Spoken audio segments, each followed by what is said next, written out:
ونستغفره ونؤمن به ونتوكل عليه ونعوذ بالله من شرور أنفسنا ومن سيئات أعمالنا من يهد الله فلا مضل له ومن يضلله فلا هادي له ونشهد أن لا إله إلا الله وحده لا شريك له ونشهد أن سيدنا ونبينا ومولانا محمدا عبده ورسوله الذي أرسله بالحق بشيرا ونذيرا وداعيا إلى الله بإذنه وسراجا منيرا فقد قال الله تعالى في كلامه المجيد وفرقانه الحميد أعوذ بالله من الشيطان الرجيم بسم الله الرحمن الرحيم إن الله وملائكته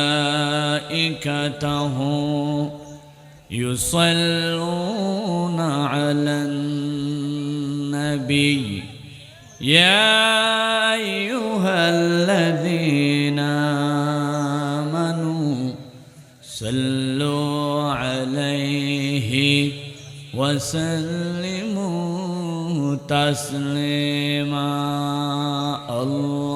اللهم صل على سيدنا مولانا محمد وعلى آله سيدنا مولانا محمد اللهم صل سيدنا مولانا محمد وعلى آل سيدنا مولانا محمد আমাকে শহীদ করে সেই মিছিলে শামিল করে নিও আমাকে শহীদ করে সেই মিছিলে শামিল করে নিও যেই মিছিলের নেতা আল্লামা সাঈদী কাদের মোল্লা নিজামী শামিল করে নিও আল্লাহুম্মা সাল্লি আলা সাইয়্যিদিনা মাওলানা মুহাম্মদ وعلى آل سيدنا مولانا محمد بلغ العلا بكماله كشف الدجى بجماله حسنت جميع خصاله صلوا عليه وآله मुझे कुछ मिले न मिले मोहम्मद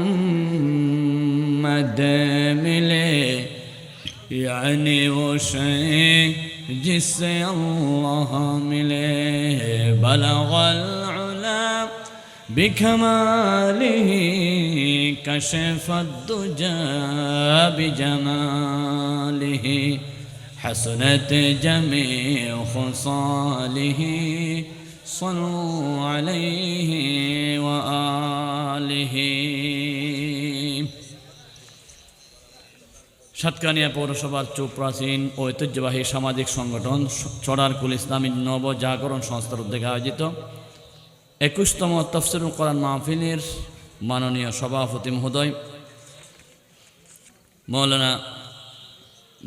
সভাপতি মহোদয় জনাব এম এ আব্দুল শুকুর সাহেব বারাকাল্লাহু ফি হায়াতিহি, আজকের মাহফিলের প্রধান আলোচক জনাব মুফতি মৌলানা কাজী ইব্রাহিম সাহেব হুজুর আতালাল্লাহু উমরাহু, প্রধান ওয়াইএস আন্তর্জাতিক খ্যাতি সম্পন্ন মুফাসসির কোরআন হযরতুল আল্লাম মৌলানা কারি আব্দুল আলামিন সাহেব আতালাল্লাহু উমরাহু, প্রধান মেহমান আপামর জনসাধারণের জন্য নন্দিত নেতা, সকলের নয়নমণি, সাতকানিয়া লোহাগাড়ার গৌরব, বারবার নির্বাচিত আমাদের সংসদ সদস্য সাবেক জনাব আলহাজ শাহজাহান চৌধুরী সাহেব সহ মঞ্চে উপস্থিত অনেক ওলামা ইকরাম, বিশেষ করে মৌলানা ইমতিয়াজুর রহমান সাহেব উপস্থিত রয়েছেন, মৌলানা হাসান মুরাদ সাহেব আতালাল্লাহু উমরাহু এবং সবার মুরব্বী জনাব মৌলানা আবুল হুসাইন নোমানী সাহেব হাফাজাহুল্লাহু সুবহানাহু ওয়া তাআলা মিন কুল্লিল বালা,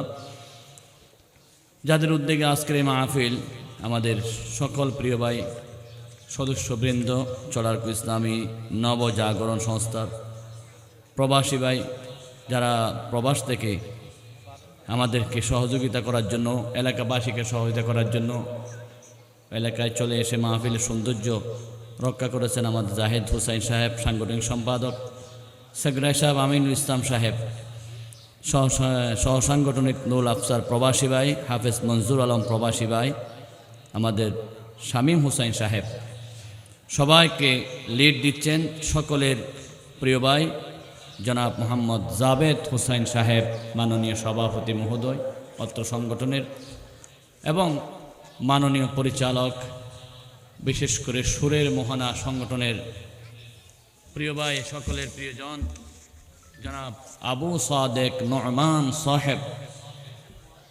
হাফিজাহুল্লাহু সুবহানাহু, এবং মঞ্চে উপস্থিত মুরব্বিয়ানা আযম বারাদারান ইসলাম সুদী মণ্ডলী, পর্দানসীন পরম শ্রদ্ধেয় সম্মানিত আমার মা ও বোনেরা, মিডিয়া কর্মী ভাইয়েরা, সংগঠনের দায়িত্বশীল ভাইয়েরা এবং সর্বস্ত্র তাওহীদি জনতা, আসসালামু আলাইকুম ওয়া রাহমাতুল্লাহি ওয়া বারাকাতুহু। আমরা সর্বপ্রথম মহান আল্লাহ রাব্বুল আলামিনের দরবারে শুকরিয়া আদায় করছি যে আল্লাহ রাব্বুল আলামিন আমাদেরকে পবিত্র মাহফিলে সূচনা লগ্নে হাজির হওয়ার তৌফিক দিয়েছেন। মাগরিবের পর থেকে বড় বড় উলামা ইকরামরা আলোচনা করবেন। আমারও মাগরিবের পরে চকরিয়া বড়ইতলিতে প্রোগ্রাম সেটিং করা আছে এবং উলামা ইকরাম ধাপে ধাপে কথা বলবেন। আল্লাহ রাব্বুল আলামিন যাতে শেষ পর্যন্ত আমাদের এই মাহফিলকে কামিয়াবি নসিব করে দেন, আমরা সবাই বলি আমিন।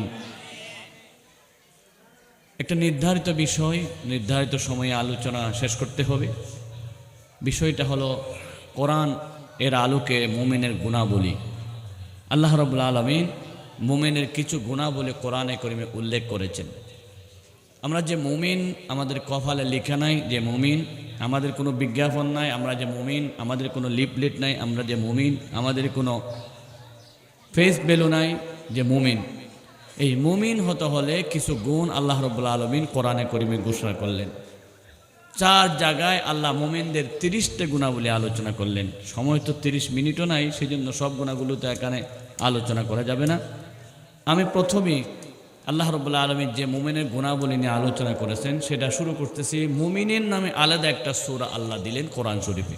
সেই সূরার নাম হলো সূরাতুল মুমিনুন। 18 নম্বর পারায় সেই মুমিনুন সূরাতে আল্লাহ রাব্বুল আলামিন মুমিনের 8টি গুণের কথা বর্ণনা করেছেন। আল্লাহ রাব্বুল আলামিন বলেন, قد أفلح المؤمنون الذين هم في صلاتهم خاشعون والذين هم عن اللغو معرضون والذين هم للزكاة فاعلون والذين هم لفروجهم ফুরুজিহিম হাফিজুন। কোরআনুল কারীমে 18 নম্বর পারায় সূরাতুল মুমিনুনে রব্বুল আলামিন মুমিনদের 8টি গুণাবলীর কথা ঘোষণা করলেন।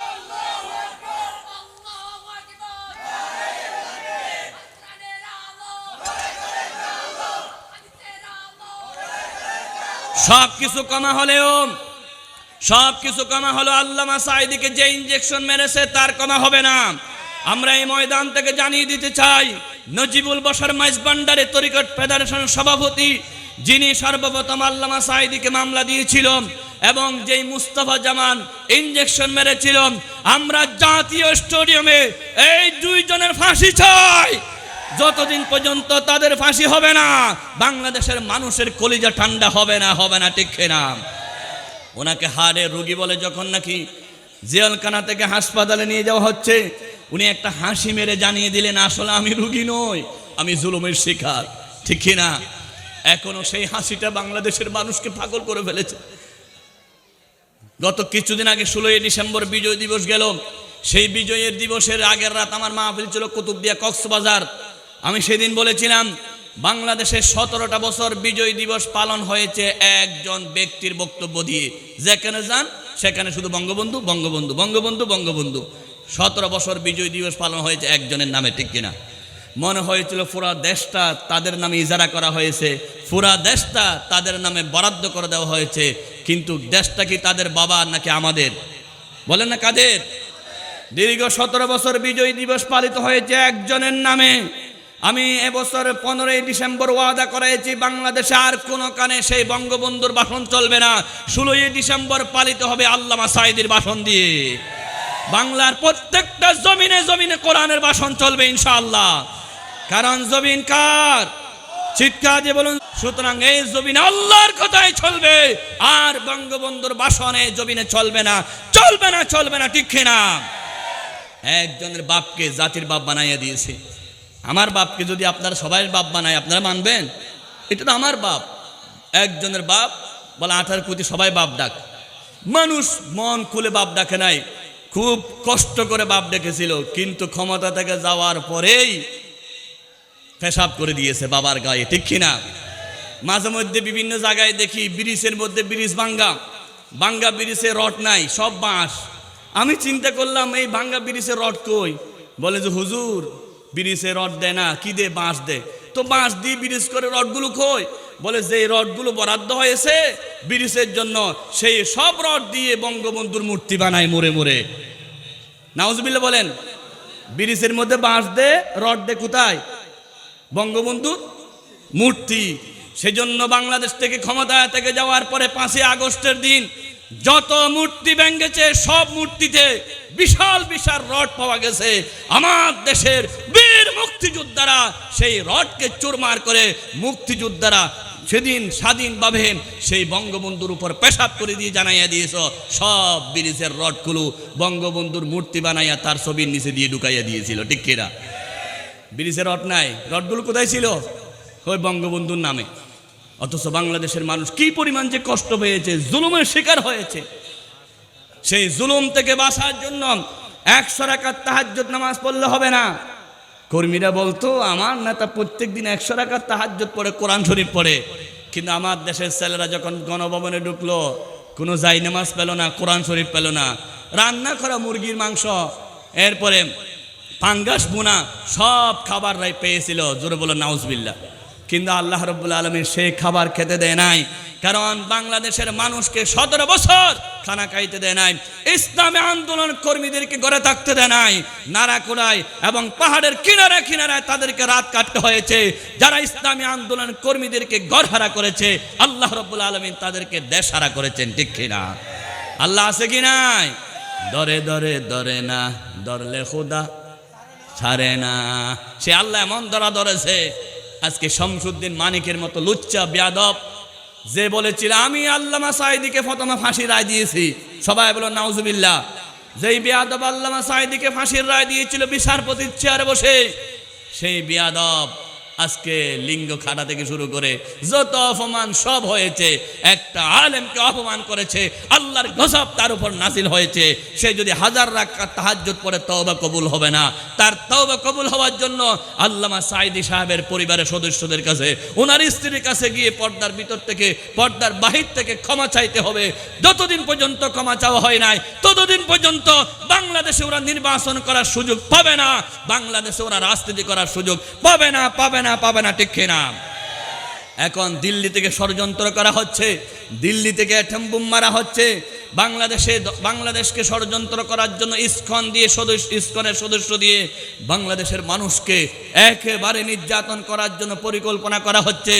আমার বন্ধুগণ, তাবলীগ জামাতে যে হামলা হয়েছে, সেই হামলা হচ্ছে ভারতের দালাল দ্বারা হামলা হয়েছে, ঠিক কিনা? তাবলীগ জামাত একটা নিরীহ সংগঠন, তারা রাজনীতি বুঝে না। মসজিদের কোণে কোণে আল্লাহ আল্লাহ জিকির করে, তসবিহ করে, এক প্লেটে 6 জনে ভাত খায় সুন্নত পালন করার জন্য, মিসওয়াক করে। তারা সুন্নতপন্থী একটা সংগঠন ছিল, তাদের মধ্যে রক্তাক্ত করে দিয়েছেন, মানুষ হত্যা করেছেন। এটা হচ্ছে ভারতের পরিকল্পনা। আর বাংলাদেশের সবচাইতে একজন নিরীহ আইনজীবী শহীদ সাইফুল ইসলাম আলিফকে বাংলাদেশের জজকোর্টের সামনে দিবালুখে প্রকাশ্য তারাই হত্যা করেছে। এখনো তারা দিল্লি থেকে হত্যার ষড়যন্ত্র চালিয়ে যাচ্ছে। আমরা জানিয়ে দিতে চাই, এটা বাংলাদেশের অঙ্গরাজ্য, এটা ভারত নয়, এটা কাশ্মীর নয়, এটা গুজরাট নয়, এটা কিসিম নয়। বাংলার জমিনে আরেকটা যদি হত্যাকাণ্ডের পরিকল্পনা হয়, যারা করে তাদের হাতকে চোরমার করে ভেঙে দেওয়া হবে। ভারতের কোনো দালালি এই জমিনে চলবে না, চলবে না, চলবে না, ঠিক কিনা? ভারত কর্তৃক কোনো ষড়যন্ত্র আমরা এখানে সফল হতে দিব না, কারণ আমরা হলাম মুমিন, আমরা মুমিনরা ঐক্যবদ্ধ হয়েছি। আমাদের এখানে আল্লাহর কোরআন ছাড়া আমরা আর কিছু শুনতে চাই না, ঠিক কিনা? 16-17 বছর কোরআনের মাহফিল করতে পারেন নাই। মাহফিলের প্যান্ডেলে আগুন লাগাই দিয়েছিল। মাহফিল করতে গেলে ওসির অনুমতি দরকার, ডিসির অনুমতি দরকার, এসপির অনুমতি দরকার, নেতার অনুমতি দরকার, ফাতি নেতা, সাতা নেতা, কত নেতা, সর্বশেষ নেতা এলাকার সোনার ছেলে মানে গাজাটি, জোয়াটি আর মদদি, ইয়ং ছেলেদেরকে তারা কিভাবে সোনার ছেলে নাম দিয়ে কিভাবে মদের লাইসেন্স দিয়েছিল, জুয়ার লাইসেন্স দিয়েছিল। এলাকার সবাই গিয়ে তাদেরকে ধরতে হতো, তুমি একটু বলো মাহফিলটা করার জন্য, তুমি বললে বলে সব সমাধান হয়ে যাবে, ঠিক কিনা? সেই সোনার ছেলের গরম আজকে কোথায়? সেই সোনার ছেলের ক্ষমতা আজকে কোথায়? গরম গরম করে বলেছিল শেখের বেড়ি ফালাই না, বলে নাই? শুনেন না, শেখের বেড়ি কি পালাই না। আর কি খাদের বলে, কি খাদের একটা বলেছিল, আমি পালাবো না, প্রয়োজনে ফখরুলের বাসায় যাব, ঠিক কিনা? কোথায় আওয়ামী লীগ, কোথায় কাদের কাকা, কোথায় গেল ওই জালেমের গরম গরম কথা? খেলা হবে, খেলা হবে, খেলা হবে বলে কাকা গেল পালাইয়া, নদবী পালাইলো দেশটা ছাড়িয়া, ঠিক না? বাংলাদেশের উপর যারা জনগণের উপর জুলুম করেছে, তাফসীর মাহফিল বন্ধ করেছে, কোরআনের আলোচনা বন্ধ করেছে, তাদের আলোচনা বাংলার জমিন আর হবে না, হবে না, হবে না, ঠিক না? আমরা সিদ্ধান্ত নিয়েছি 16-17 বছরে যারা কোরআনের মাহফিল করতে পারে নাই, এখন মোড়ে মোড়ে কোরআনের মাহফিল হবে, এলাকায় এলাকায় কোরআন মাহফিল হবে। আমার জাহেদ ভাই তার মতো বিদেশি প্রবাসীরা, জাফর হুসাইন, আমার জাবেদ হুসাইন, আপনারা বিদেশ থেকে সহযোগিতা করবেন। এলাকায় এলাকায় সব জায়গায় আমরা 16 বছর যত মাহফিল করতে পারি নাই, সবাই তার কজা দেব, মোড়ে মোড়ে মাহফিল হবে। বাংলাদেশের প্রত্যেকটা জায়গা কোরআন দিয়ে আমরা সাজাবো ইনশাআল্লাহ, জোরে বলেন ইনশাআল্লাহ। সর্বশেষ কথা, মাগরিবের আজান দিবে, আমার সময় শেষ। সর্বশেষ কথা হচ্ছে, বাংলাদেশ স্বাধীন হয়েছে 1971 সনে, বর্তমান 2024 সন। 54 বছরে যারা শাসন করেছে, 54 বছরে এক দল কোরআন দিয়ে দেশ শাসন করে নাই, করেছিল? এক দল কি কোরআন দিয়ে দেশ শাসন করেছে ভাই? এক দলও করে নাই। 54 বছর দেশ স্বাধীন হয়েছে, শাসন করেছে কখনো বুবু, কখনো বাবি, কখনো ভাই, কখনো জাতীয় বেঈমানের সরকার। এইভাবে করে এক একজন দায়িত্ব পালন করেছে, একজনও কিন্তু কোরআনের কাজ করে নাই। আল্লাহ রাব্বুল আলামিন বলেছেন, যারা সংসদ ভবন চালায় কোরআন ছাড়া, তারা হলো কাফের, তারা হলো ফাসেক, তারা হলো জালেম। সুতরাং কোরআনের আয়াতের আলোকে পারা নম্বর হলো 6, পৃষ্ঠা নম্বর হলো 14 এবং 15 সূরাতুল মাইদার এই আয়াতের আলোকে এতদিন যারা ক্ষমতা চালিয়েছিল আল্লাহর কোরআন বলে তারা সব ফাসেক, কারণ কোরআন দিয়ে তারা দেশ চালায় নাই, ঠিক কিনা? কিন্তু আমার দেশের কিছু বন্ডা আলেমরা বলে প্রধানমন্ত্রী আপনি জান্নাতি নারী, নাউজুবিল্লাহ বলেন। আল্লাহ বলেছেন মুনাফিক নারী, ওরা বলেছিল কি আপনি জান্নাতি নারী। আল্লাহর কথা বিশ্বাস করেন নাকি মুনাফিকের কথা বিশ্বাস করেন?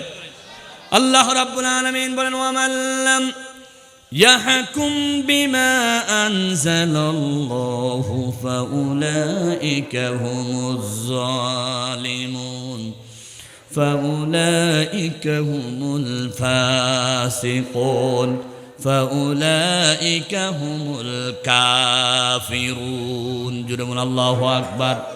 আল্লাহর কোরআন দিয়ে যারা দেশ চালায় না তারা হলো ফাসেক, তারা হলো কাফের, তারা হলো জালিম। কার কথা? দীর্ঘ 17 বছর, দীর্ঘ 54 বছর যারা ক্ষমতায় ছিল একজনও কোরআন দিয়ে দেশ চালায় নাই। সবাই বাবার আইন দিয়ে, বাবা স্বামীর আইন দিয়ে দেশ চালাইছিল। বাংলাদেশে এখন সিদ্ধান্ত হবে আগামী দিনের বাংলাদেশ হবে আল কোরআনের বাংলাদেশ। ইনশাআল্লাহ বলেন ইনশাআল্লাহ। আগামী দিনের বাংলাদেশ আল কোরআনের বাংলাদেশ। চিৎকার দেব না, আগামী দিনের বাংলাদেশ কোরআন ছাড়া অন্য কিছু মানি না, মানব না। বলেন সবাই, কোরআন আছে যেই দলে, কোরআন নাই যেই দলে।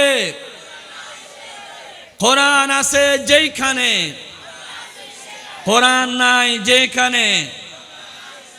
কোরআন আছে যতক্ষণ, কোরআন নাই যতক্ষণ।